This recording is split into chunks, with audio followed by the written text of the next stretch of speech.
मुनित्रयं नमस्कृत्य तदुक्तिः परिभाव्य च वैयाकरणसिद्धान्तकौमुदीयं विरच्यते। तत्र सूत्रम् अनन्तरं मय उयो वो वा इति। मय उञो वो वा। अत्र मयः इति पञ्चमी, उञः इति षष्ठी वर्तते। अत्र ङमो ह्रस्वादचि नमुन्नित्यम् इति सूत्रात् अचि इत्यनुवर्तते। तथा च सूत्रार्थः एवं लभ्यते।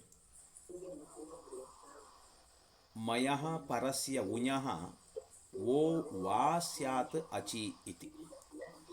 मै वर्णः प्रथमं मै वर्णः भवितव्यः, अनन्तरं उञ् भवितव्यः। तस्य उञः वकारः आदेशः आगच्छति कदा अचिपरे इत्यभिप्रायः। अस्य उदाहरणं तु भवति किम् उ उक्तम् इत्यस्ति। किम् उ उक्तम् इत्यत्र पूर्वं तावत् उञः इति सूत्रे उक्तवन्तः खलु, स एव उञः इति अत्रापि वर्तते। उञ् वर्णः। तथा च किम् इत्यत्र मै वर्णः वर्तते, तस्मात् परे उञ् वर्णः वर्तते, उकारः उञ् वर्तते। अनन्तरम् अज्वर्णः, उक्तम् इत्यत्र अज्वर्णः विद्यते। तथा च अज्वर्णस्य सत्वात् इदानीम् उञः वकारः आदेशः भवति। वकारस्य आदेशे तावत् किं रूपं भवति, व इति। किम् व, तत्र वकारः नाम वकारोत्तर अकारः अपि न परिगृह्यते, उच्चारणार्थः केवलः। तथा च तत्र किम् व उक्तम् इति रूपं भवति। किम् व उक्तम् इति। परन्तु अत्र इदानीम् अयम् आक्षेपः करोति, भोः किम् व उक्तम् इत्यवस्थायां तत्र मोनुस्वारः इति सूत्रेण वक्ष्यमाण अनुस्वारः भवतु इति। अत्र मोनुस्वारः इति सूत्रे तावत् किं वक्ति, तत्र हल् वर्णे परे मकारस्य अनुस्वारः इति कथयति। तथा च वक्ष्यमाण तादृश अनुस्वारः अत्रापि हल् वर्णः परे विद्यते, वकारः। तथा च मकारस्य अनुस्वारः स्यात् इति चेत् तत्र वक्ति भोः न भवति इति। कुतः इत्युक्ते असिद्धत्वात्, वत्वस्य असिद्धत्वात् अथवा वस्य असिद्धत्वात् इति। वस्य असिद्ध अर्थात् वकारः अनेन सूत्रेण आगतः वर्तते, मय उञो वो वा इति। इदं सूत्रं तावत् त्रिपाद्यां पठति, त्रिपाद्यां वर्तते। परन्तु मोनुस्वारः इति सूत्रं सपादसप्ताध्याय्यां वर्तते। तथा च पूर्वत्रासिद्धम् इति सूत्रेण अत्र विद्यमानस्य मोनुस्वारः इति सूत्रस्य मय उञो वो वा इति सूत्रेण यः वकारः आगतः वर्तते सः असिद्धः एव। असिद्धत्वात् तत्र वकारः वर्तते इत्येव न जानाति तत्सूत्रं। तथा च उकार एव वर्तते इति कृत्वा तत्र इदं सूत्रं मोनुस्वारः इति सूत्रं न प्रवर्तते इत्यभिप्रायः। एवम् अवगतं वा? मय उञो वो वा इति चतुष्पदात्मकं सूत्रं। सूत्रस्य मयपरस्य उञः वो वा स्यात् अचि। किम् उ उक्तं, किम् वुक्तं, किम् व वुक्तम् इति अभवत्। वस्य असिद्धत्वात् न अनुस्वारः इति। एवम् अनन्तरं सूत्रं विद्यते ईदूतौ च इति। ईदूतौ च सप्तम्यर्थे इति। ईदूतौ च सप्तम्यर्थे। इदं त्रिपदात्मकं सूत्रं वर्तते। इदं त्रिपदात्मकं सूत्रं। तथा च सूत्रस्य अयमर्थः सप्तम्यर्थे पर्यवसन्नम् ईदूदन्तं प्रगृह्यं स्यात् इति। प्रगृह्यम् इति अनुवर्तते। तच्च इदानीं द्विवचनान्ततया विपरिणम्यते। तथा च ईदूदन्तं नाम सप्तम्यर्थे विद्यमान ईदूदन्तं, ईदूतौ च सप्तम्यर्थे इत्यस्य ई सप्तम्यर्थे विद्यमान ईदूदन्तं। तत्र ईदूदन्तम् इति कथं लब्धम् इत्युक्ते ईदूतौ इति विशेषणं वर्तते। विशेषणं तदन्तस्य संज्ञा स्यादित्युक्तत्वात् तत्र तदन्त तदन्तत्वं गृह्यते। तथा च ईदूत एकनिमेषं वदामि। एकनिमेषं यः कोऽपि आगतः।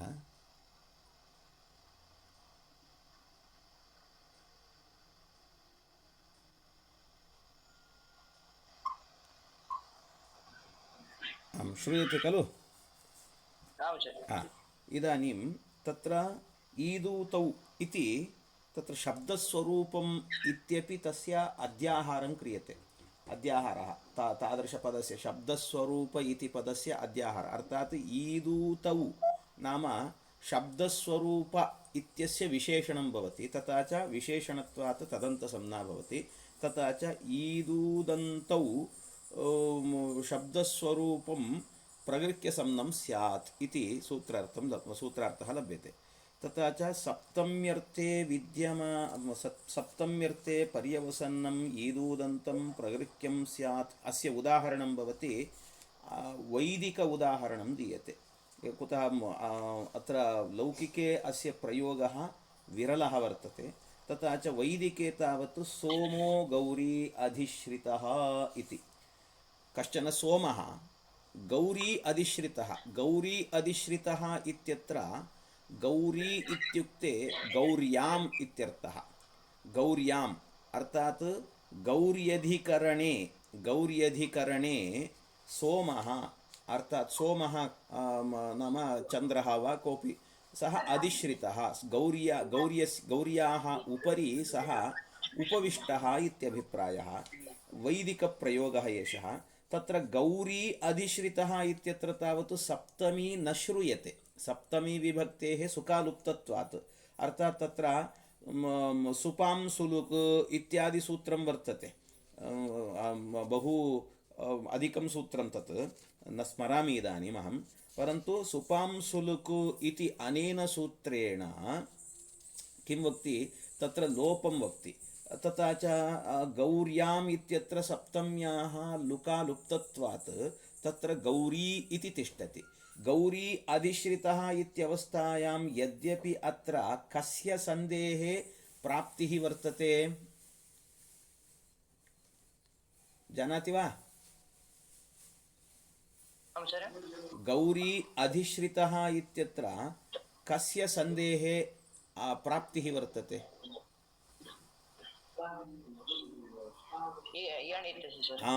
सत्यं यण् सन्धेः।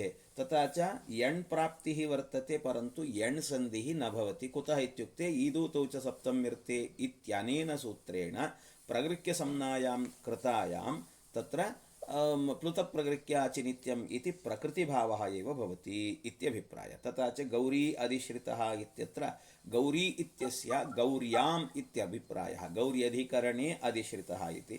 तथा तत्र सन्धिः न भवति। एवमेव मामकी तनु इति इत्यस्ति। मामकी तनु इति तत्रापि तनु इत्यत्र विद्यमान ऊकार, पूर्वम् ईकारस्य दृष्टान्त उदाहरणम् उक्तवन्तः। इदानीं तनु इत्यत्र ऊकारान्तस्य उदाहरणं दीयते। तथा च मामकी तनु इति इत्यवस्थायां तनु इत्यस्य तन्वाम् इत्यर्थः। तन्वां सप्तमी, तत्रापि सुपां सुलुकु इत्यादि सूत्रेण लोपः भवति।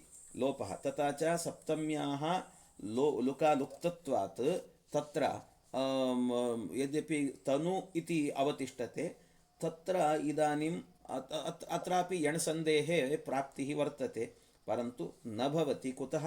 ऊकारान्तस्यापि सप्तम्यर्थे पर्यवसन्नम् ईदूदन्तं प्रगृह्यं स्यात् इत्युक्तत्वात् अत्र प्रगृह्यसंज्ञायां कृतायां प्लुतप्रगृह्या अचिनित्यम् इति सूत्रेण तत्र प्रकृतिभावः भवति इत्यभिप्रायः। एवं एकदा वाक्यं पठामि, पश्यतु। तत्र ईदूतौ च सप्तम्यर्थे त्रिपदात्मकं सूत्रं।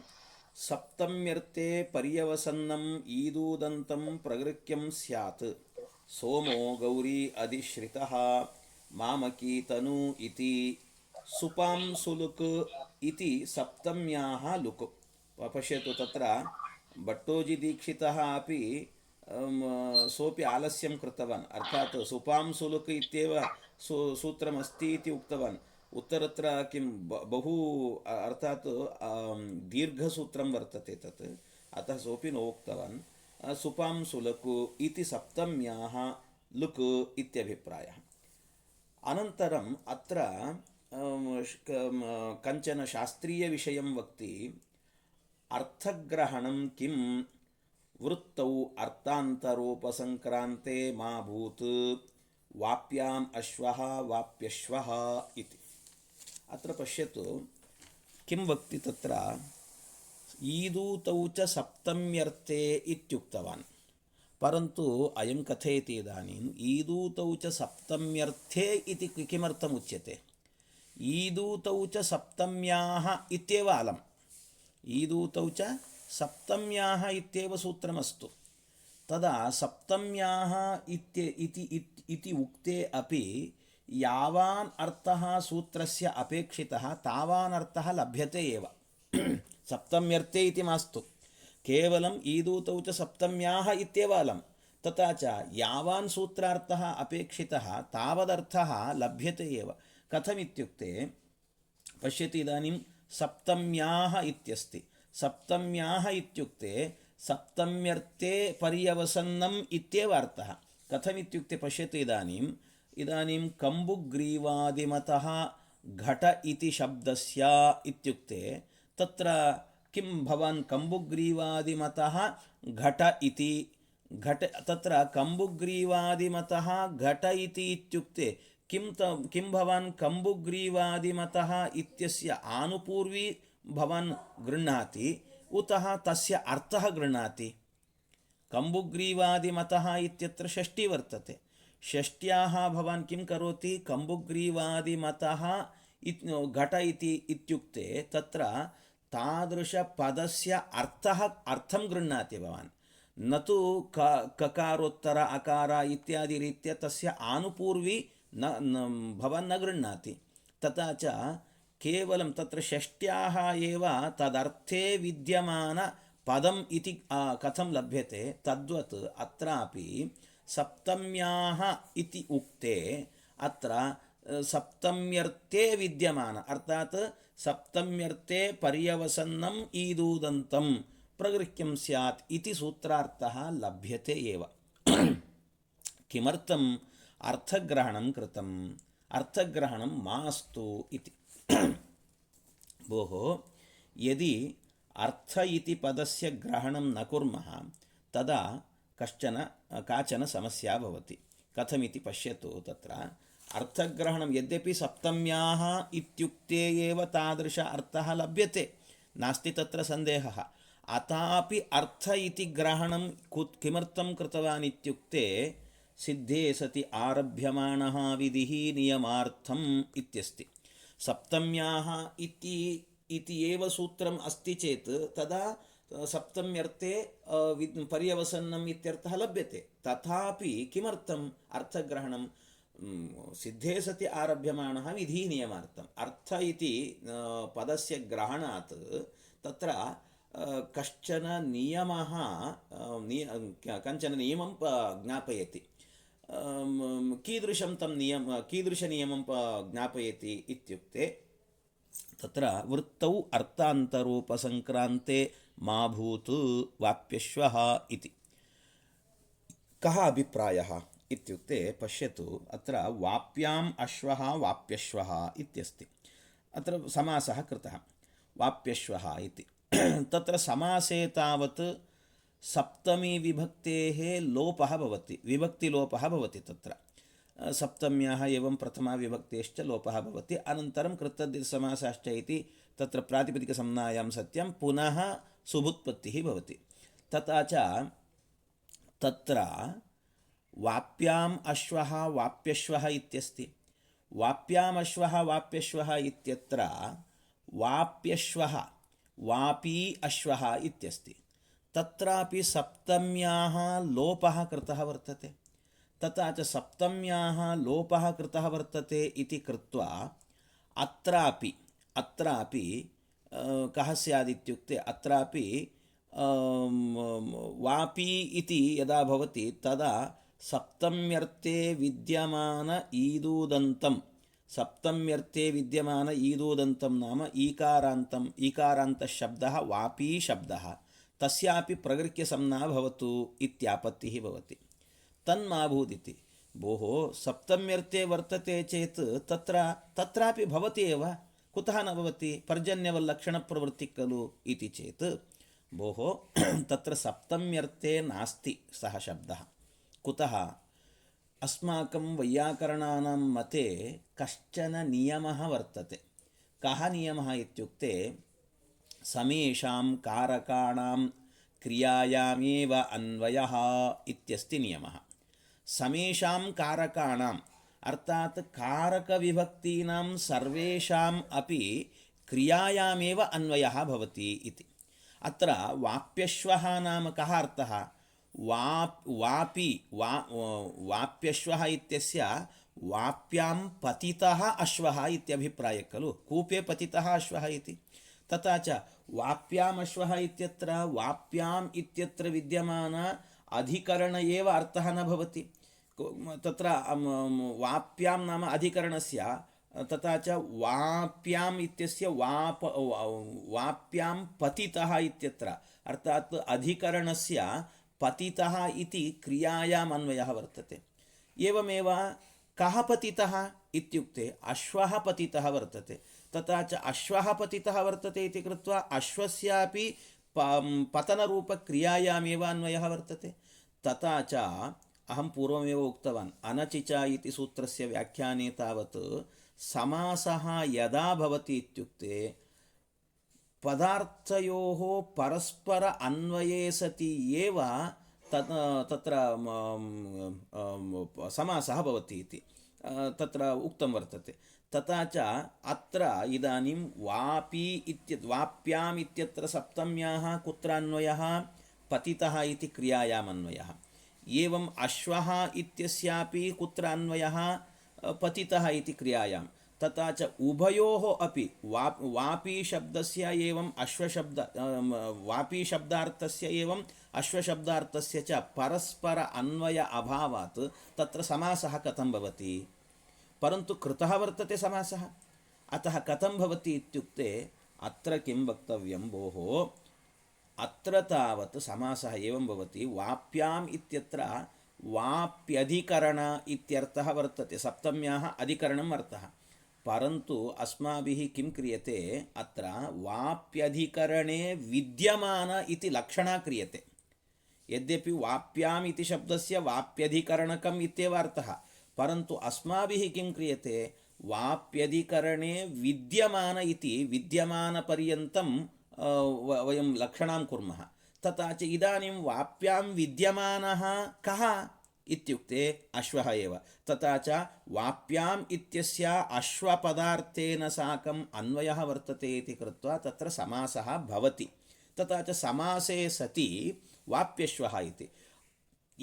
इदानीं तत्र समासे यदा विभक्तिलोपः भवति तदा वापी अश्वः इत्यवस्थायाम् अनेन सूत्रेण प्रगृह्यसंज्ञं स्यात्। परन्तु तन्माभूत् एतदर्थम् अर्थग्रहणम् इत्यभिप्रायः। अर्थग्रहणेन किं लभ्यते? वृत्तौ अर्थान्तरोपसङ्क्रान्ते माभूत् इति। वृत्तौ नाम समासवृत्तौ इत्यर्थः। वृत्तिः नाम कृद्वृत्तिः, तद्धितवृत्तिः, समासवृत्तिः इति कथ्यते वैयाकरणानां मते।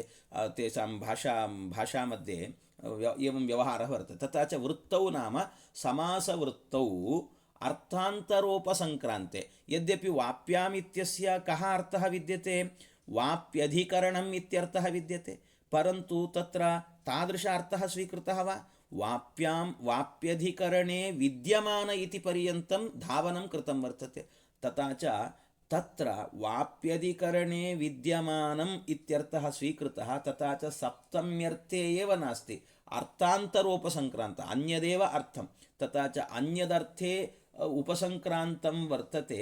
तत्रापि एतादृशप्रगृह्यसंज्ञा भवति।